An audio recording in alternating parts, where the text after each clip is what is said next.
The biggest mistake I see students make for MCAT prep is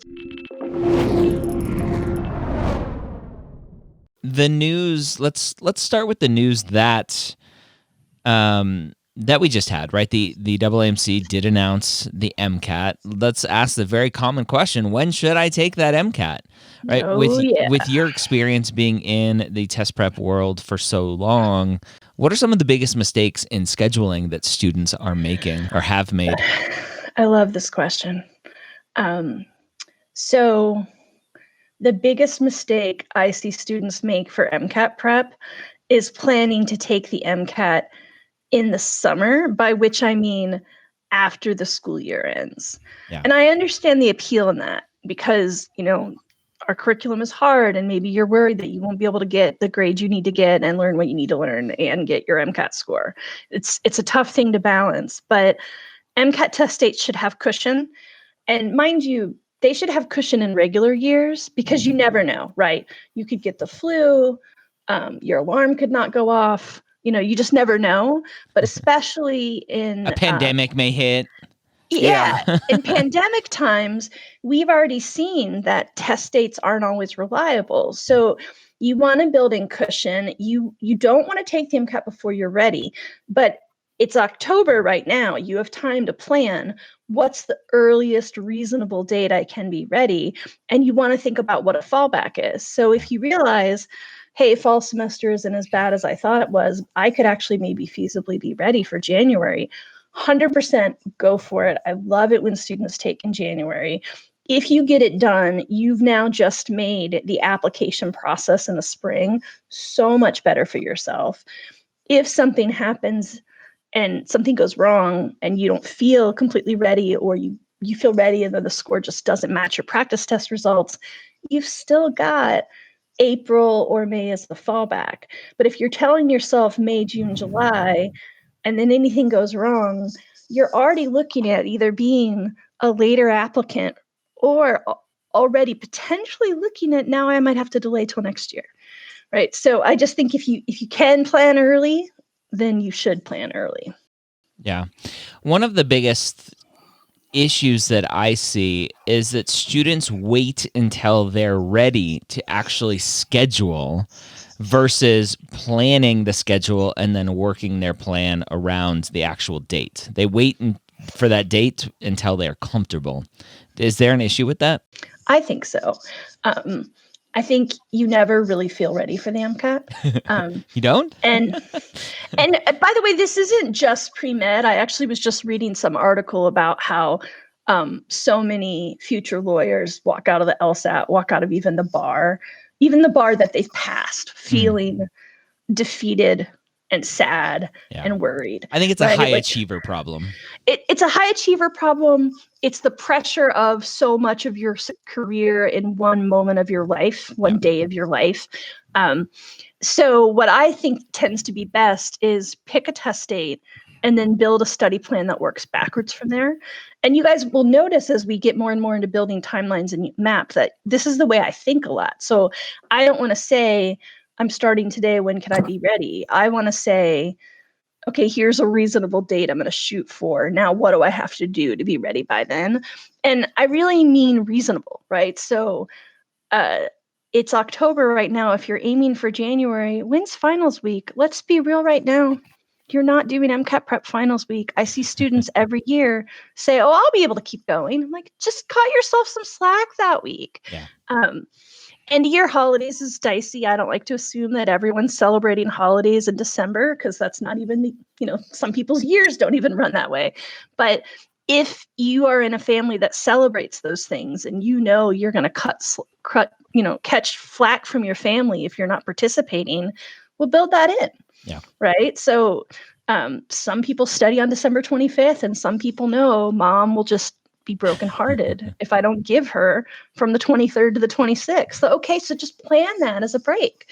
Yeah. So really think ahead. But I do think you just want to have a schedule, and it's like a part-time job, right? So it might not be 40 hours a week, but you schedule yourself hours.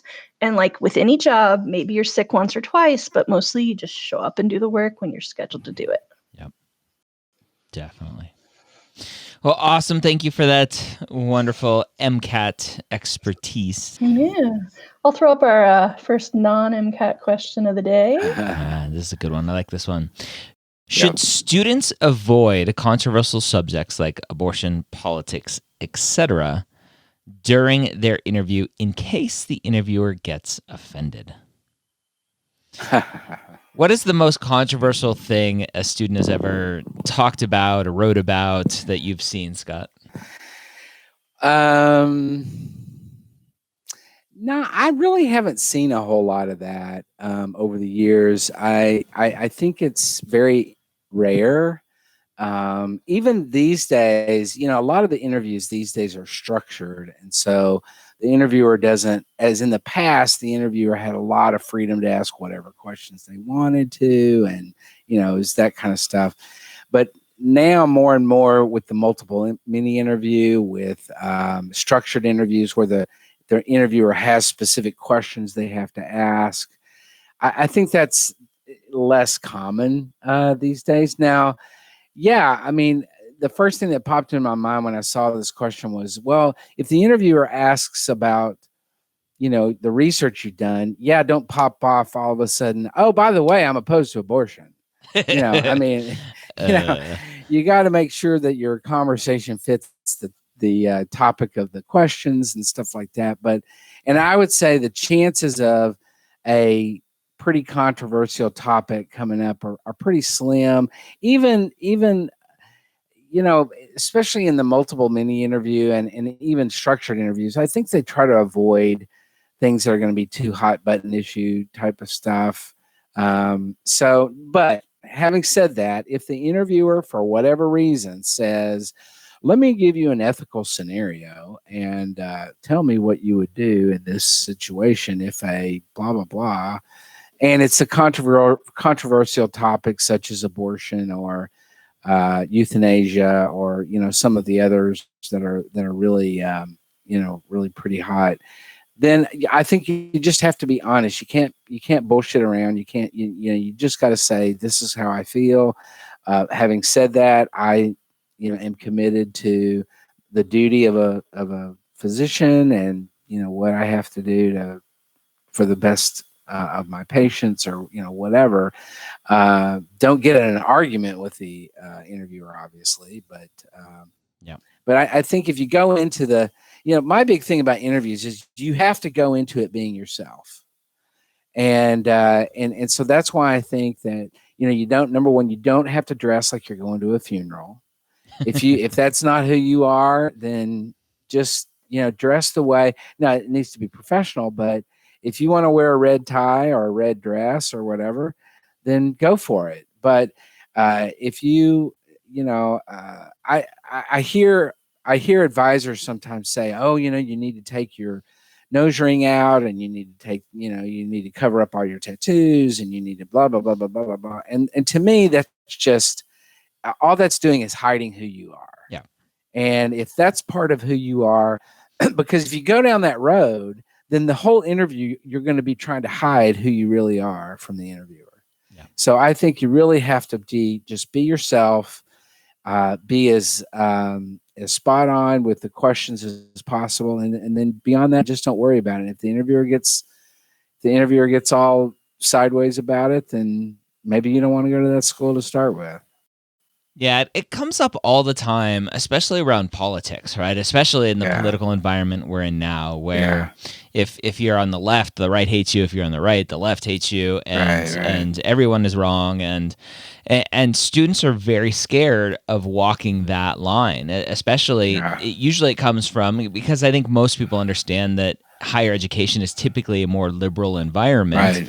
Right. It typically from conservative students, they are scared of how they're going to be viewed. And my general response to them is, as long as you are empathetic and you are not attacking the other side of whatever whether it's abortion, whether it's euthanasia, whether it's politics, whatever it is, you'll be okay. You're allowed to disagree. You don't have to have the same political leanings. You don't have to have the same morals or ethics as someone else. In fact, that doesn't make for a good cohort if everyone is the same. That's right. And so as long as, like, I always give the example, and I love taking things to the extreme in examples just to really highlight the point.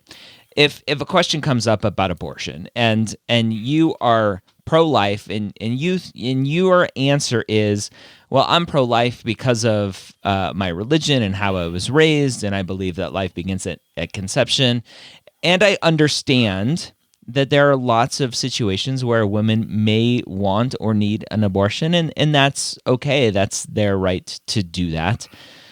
I would make sure that they get the care they need, etc. Right? That's showing empathy. That's showing you understand why people are seeking out abortions. Right.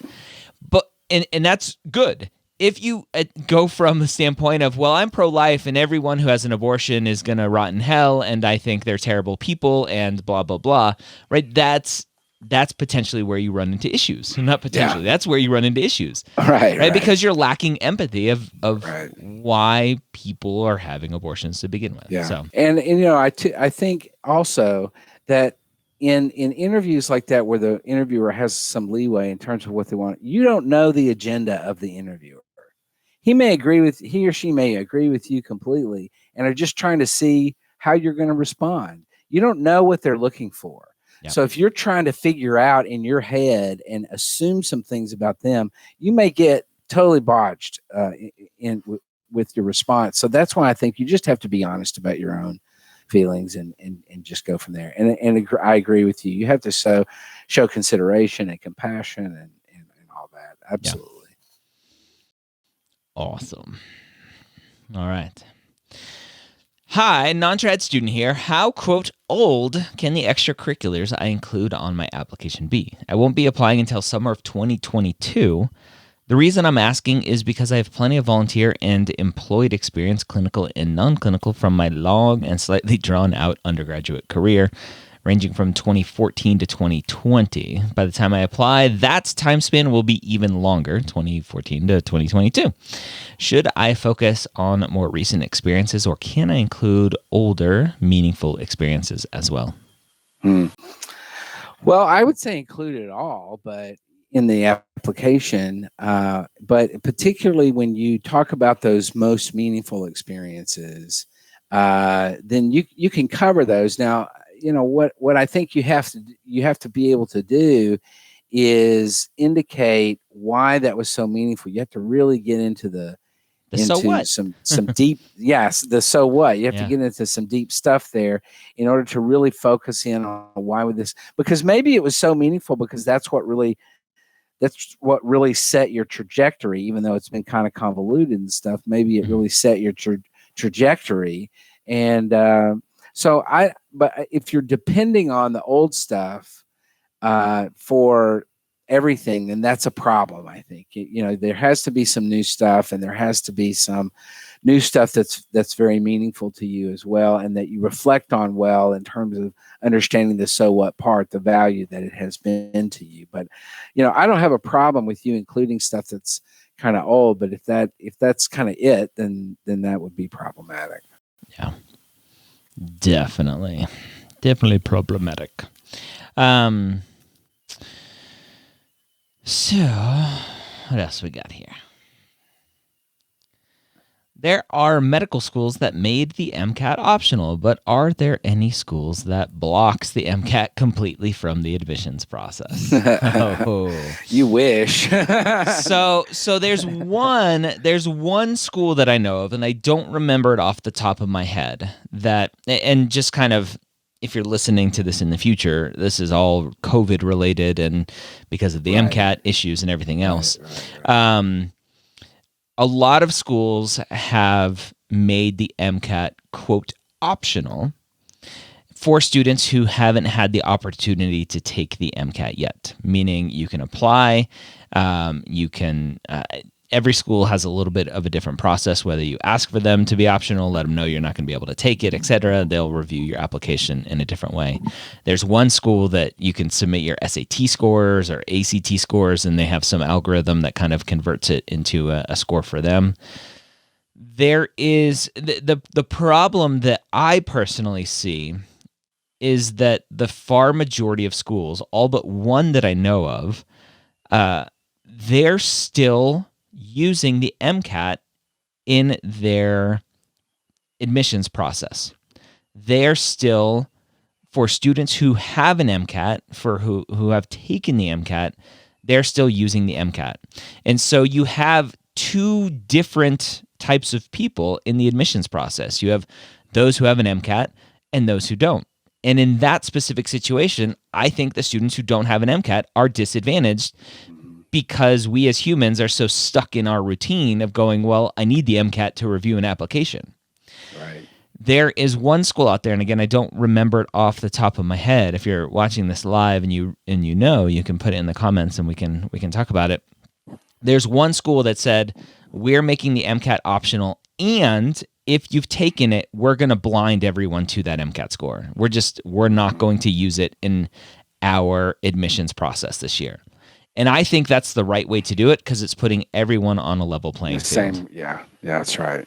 I agree with that. I think that when it even is to the level where I think they could potentially run into legal issues because not everybody's on the same playing field. Yep. And it opens them up when they have these two different tracks to legal problems. In my view, I know that that was often the case in some of the landmark cases on affirmative action and on race and admissions, was where anytime you had students on two different tracks, that was problematic.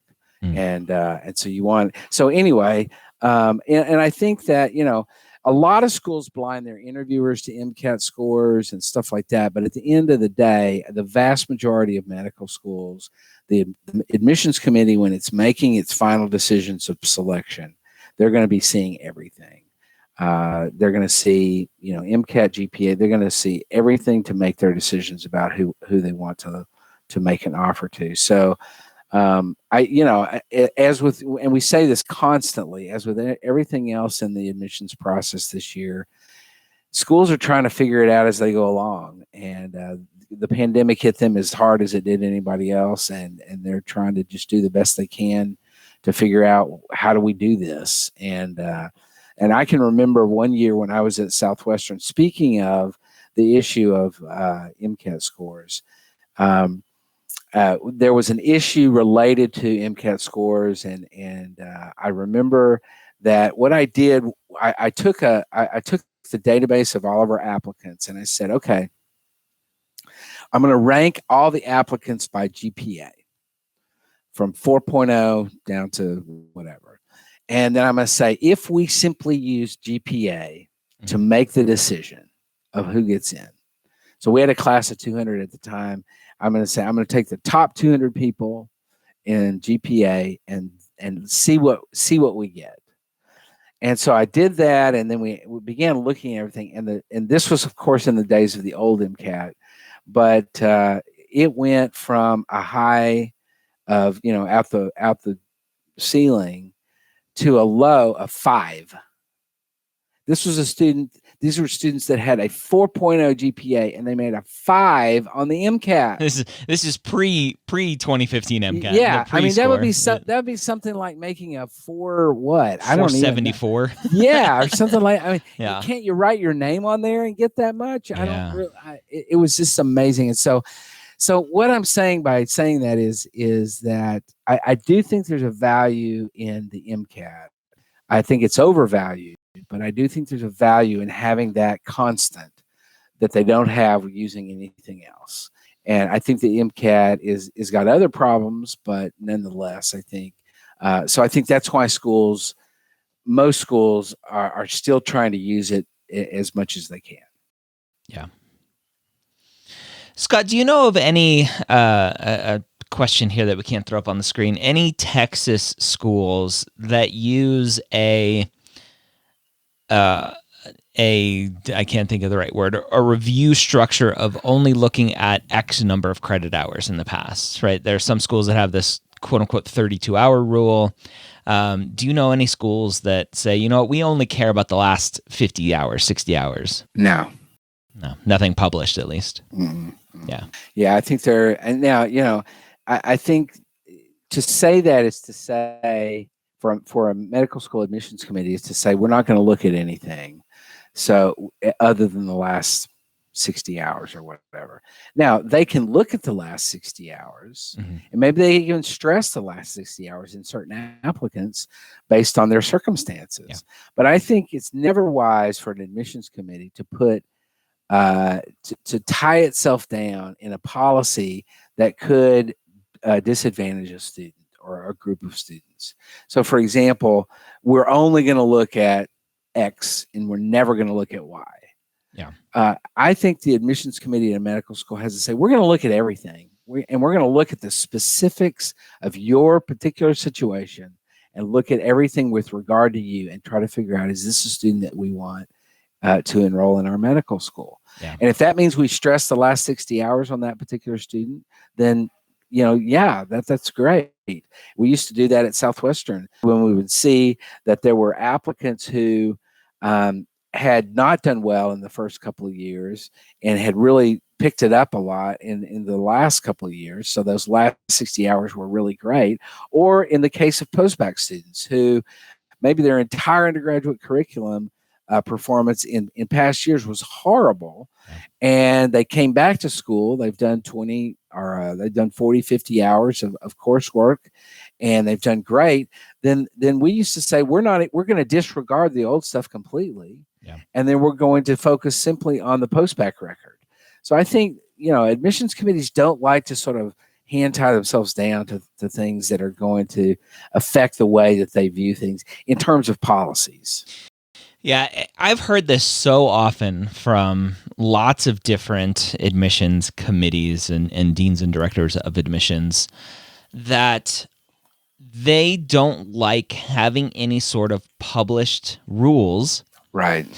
Because once you publish that rule, then you are expected to be held to that rule. Yep.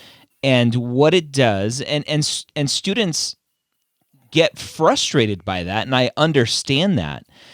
But at the end of the day, I think schools not publishing any sort of rules like that and not living by any sort of rules like that actually helps more students than it hurts, because it gives the admissions committees freedoms to look at a student who may otherwise not get a chance because they don't meet a certain cutoff for something. They don't have enough shadowing hours, enough clinical hours, enough high enough GPA, a high enough MCAT score. Yep. It gives the admissions committees a lot more freedoms to break the rules because there are no rules. Right. And, I agree with that completely. I completely agree with that, and I think you're exactly right. It's and students don't like that. You're right, because they don't like mystery. Yep. They don't like that there's this black box that they have no idea what's going on in that black box, and something that, because they're science people, they like to know all of the details and they want to see all of what's happening in the experiment, and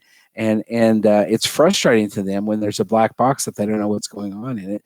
But I agree completely with what you're saying, Ryan, that this probably advantages students more than anything.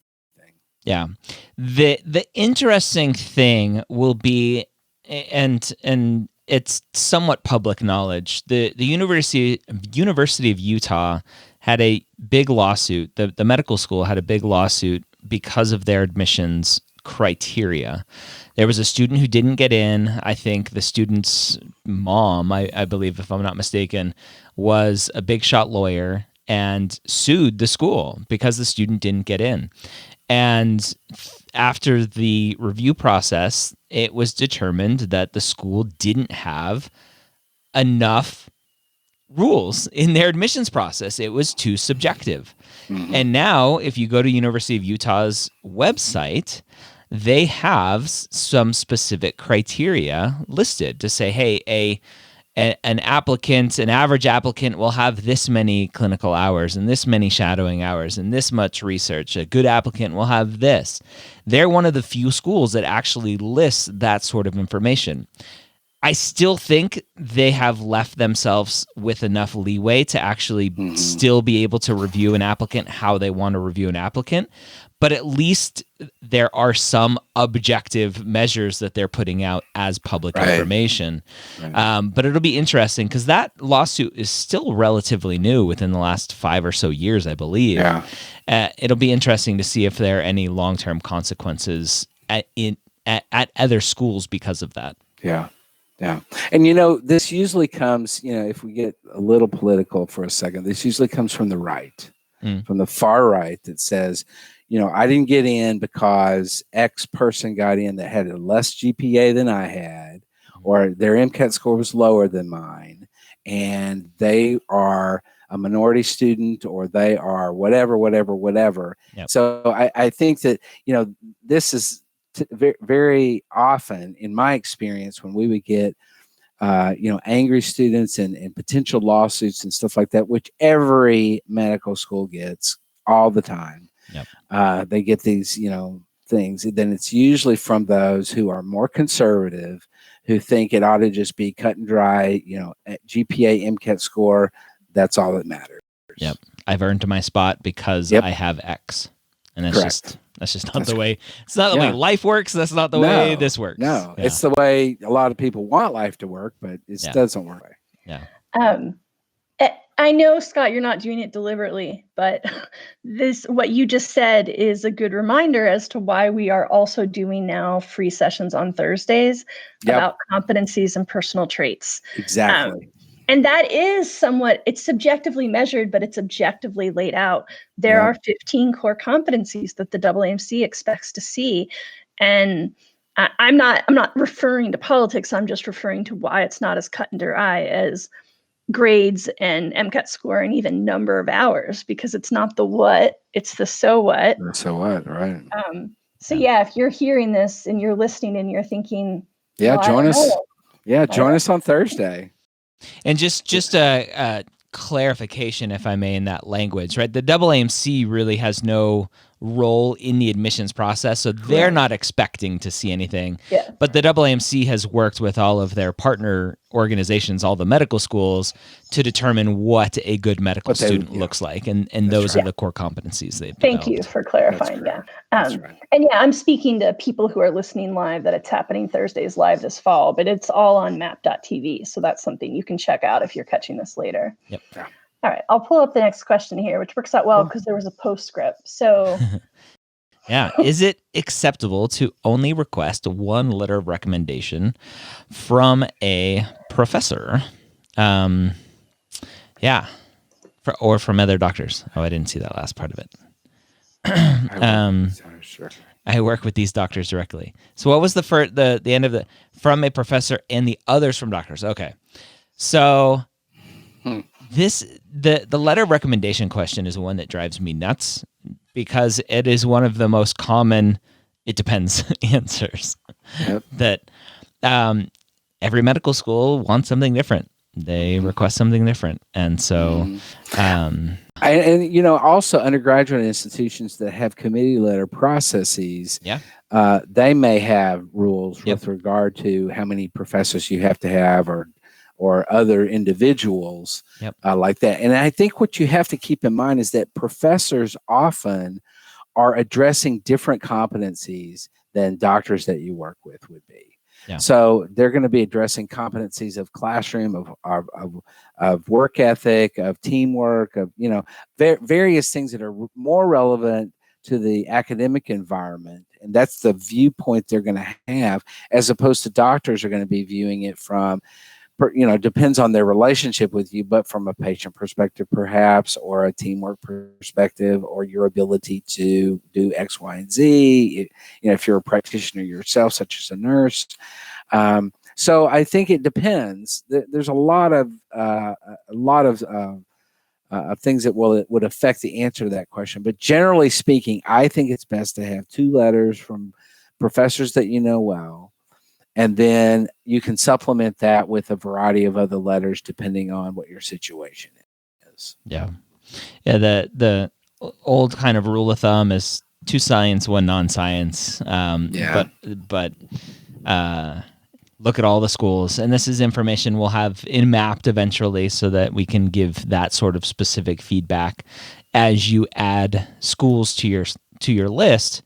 We also are able to track based on your contact list who you're requesting a letter from, what are they classified as letter-wise.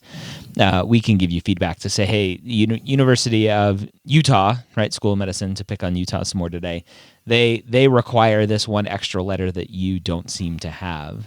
So go get that. And that's also the benefit. And, I know that there are some downsides to the committee process at undergraduate institutions, but that's also one of the benefits of coming from a committee process, because regardless of what you have in your committee packet, if you get a committee packet, the med schools are 9 times out of 10, they're going to accept that regardless of what's in there. They're going to say, this is a committee packet.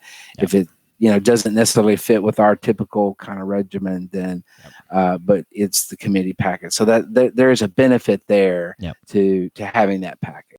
Yeah, that's a good point. Is almost always, if not always, the committee letter, committee packet supersedes whatever sort of requirements the medical school has. Yeah, exactly. What are some questions that you feel prospective students fail to ask when interviewing? I the way my camera's set up, it blocks the end of the question. I gotta move this so I can see that. I think the most frustrating thing that I have when I interview students is when they, I get to the point where I say, well, do you have any questions for me? And they have no questions for me. Questions, yeah. I'm like, what the hell is your problem? Yeah.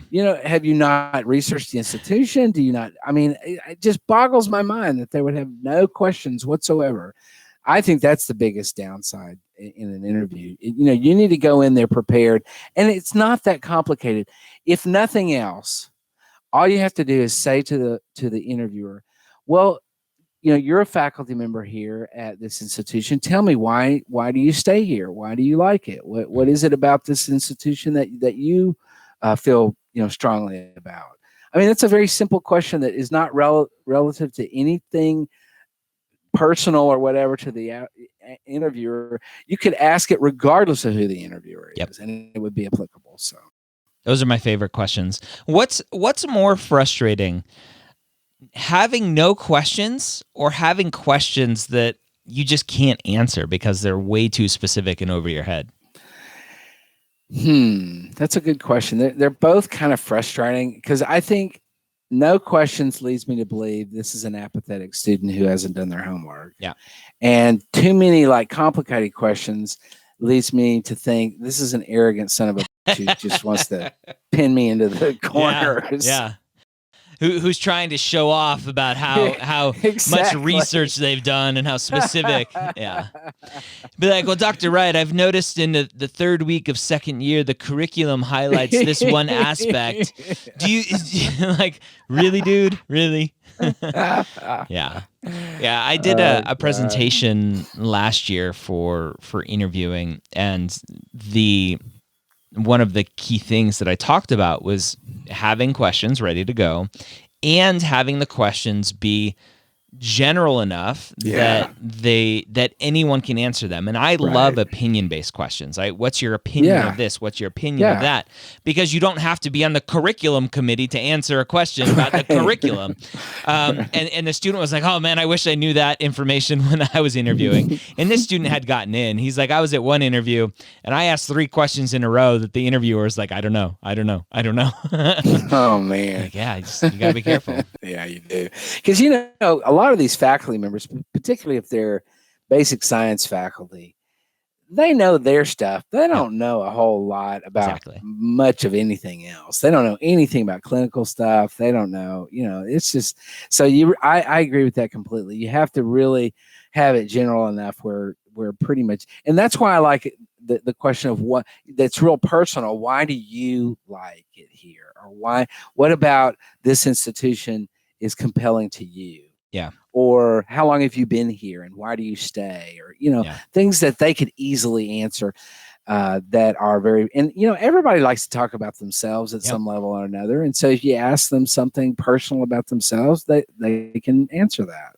Yeah. My favorite question that I tell students about is, why, not why. What do you like about this school, or what is one of your favorite things about this school that doesn't get enough attention? Yeah. That's a great question. That's a great question. Perfect. All right, good questions. How long should I be doing a particular extracurricular activity at a minimum to show commitment? I'd like to get varied experience. I'd like to get varied experiences, if possible, before I jump in for a long-term commitment. I got to shop around. Yeah, right. Like, how long are you going to work with us? I don't know. I got to see if better offers come along. I don't know. Yeah, That that's question scares me. Yeah, it does. It hints at check boxes a little bit, and and it also suggests that there's some kind of point at which there's a commitment that's illustrated by that experience. Because I've seen applicants who had a one-day experience somewhere, and they talked about it in such depth and with such so-whatism. Oh, that's pretty good, right? So-whatism. That it was so compelling. And so I generally don't really like the question too much, because I think I understand where you're coming from. And I think that, I think it's, especially as a freshman or sophomore, looking around and joining a lot of clubs and stuff and kind of seeing what you connect with makes sense. But ultimately you have to I do think you have to kind of really focus yourself. It's the issue of depth rather than superficiality, depth rather than breadth, I think. Yeah. So, but there's no particular number that says, oh, that's when you move from breadth to depth, when you get in this range or whatever. I don't know. Yeah. Ooh. All right. Our popcorn popping is slowing down. That's Rachel's favorite analogy. We're gonna get her a shirt that says the popcorn is popping is slowing down.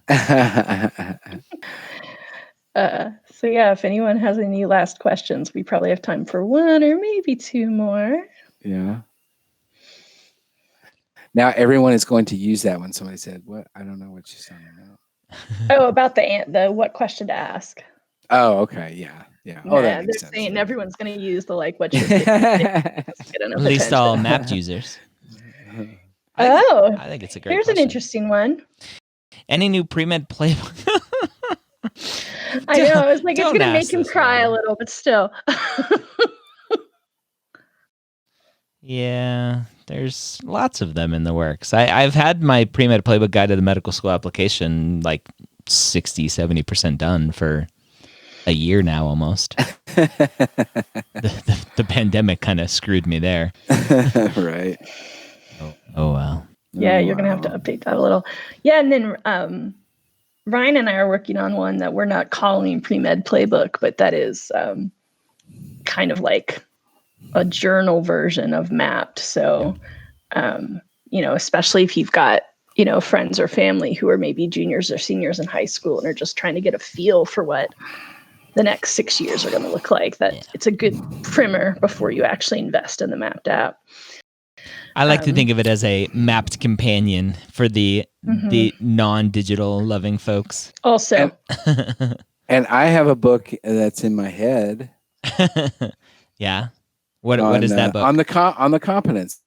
Perfect. The pre-professional competencies. I've actually written a couple of chapters of it, but it's still pretty not well along yet. So this is a very bittersweet question. The answer is yes. There are a lot of them in the making, and we just have to get the bandwidth to get them finished and published. Yeah, right. I have so the books I have. I have many books in the works. I have the Premed Playbook Guide to the Medical School Application. I have the Premed Playbook Guide to the MMI. That one I had a team write out about 120 or so MMI scenarios. Writing the book for that should be pretty easy. Like the book part of it should go pretty quickly once I dedicate some time to it. I have a book called Premed Mentors that is in the works that I have my team actively working on right now. That's a book for non-traditional students, underrepresented students. We're going to go out and survey physicians who come from underrepresented backgrounds, from non-traditional backgrounds, really get their idea of the process. Because one of the biggest things that I hear all the time is, especially from underrepresented students, is, well, I didn't know I could be a physician because I never saw a physician who looked like me, who talked like me, who was from the same town as I am, who comes from the same country as I come from. And so really pulling together a bunch of those stories. I'm super excited about that. And then I have a Spanish for Premeds book and podcast that is being worked on. The podcast side of it's done. We're making the book right now. And then I have a medical terminology book and podcast coming. The core of that is done as well. Lots of projects. So since you spouted off all that, let's go. Bring it. Yes. Yeah, I got tons of great feedback from your workshop. Students just had to put a little kudo for me out there. Students Yeah. love you. Yeah, I think a lot of us got some DMs too. Yeah. I think the workshops we're doing, the ones that Dr. Wright is running currently on Thursdays, that's about the competencies and personal traits, is we were really hoping people would like it because it's sort of like trying to make kids eat vegetables. It is 100% what you who are watching or listening need. What you need. It's not what you want, but it's what you need. Well, I think for some of you want it, right? Because some of us like vegetables. So I don't want to underestimate the group at large, but I think everyone can always reflect on, am I being my best self? And that's what a lot of those sessions are about, is just, most of us have some altruism, but could you have more? Yeah, exactly. Well, awesome. Another Ask the Dean, not Ask Dr. Ray in the books.